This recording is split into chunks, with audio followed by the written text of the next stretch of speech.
അസ്സലാമലൈക്കും. വലൈക്കും slam.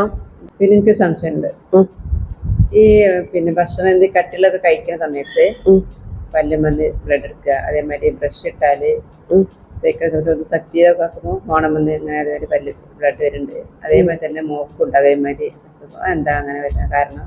Okay, ഒന്ന് മോണയിലെ ഫംഗസ്. നമുക്ക് ഏറ്റവും സിമ്പിൾ ആയിട്ട് ചെയ്യാൻ പറ്റുന്ന ഒരു ഹോം റെമഡി എന്താന്ന് വെച്ച് കഴിഞ്ഞാല് വെളിച്ചെണ്ണ എടുക്കുക.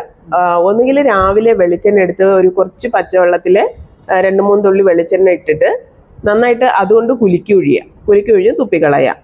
അത് നല്ലൊരു ആന്റിബയോട്ടിക് പോലെയാണ്. നമ്മുടെ ഇൻഫെക്ഷൻസിനെയൊക്കെ ഇല്ലാണ്ടാക്കാൻ വേണ്ടിയിട്ട് വെളിച്ചെണ്ണ ഹെൽപ്പ് ചെയ്യും. അല്ലാന്നുണ്ടെങ്കിൽ സ്ഥിരമായിട്ട് ചെയ്യാൻ പറ്റുന്ന ഒരു റെമഡി, കുറച്ച് വെളിച്ചെണ്ണ എടുക്കുക, കുറച്ച് കുരുമുളക് പൊടിയും അതിൽ ഇന്ദുപ്പും ചേർത്തിട്ട് ജസ്റ്റ് അതൊന്ന് മിക്സ് ചെയ്തതിന് ശേഷം അതുകൊണ്ട് പല്ലേക്കുക.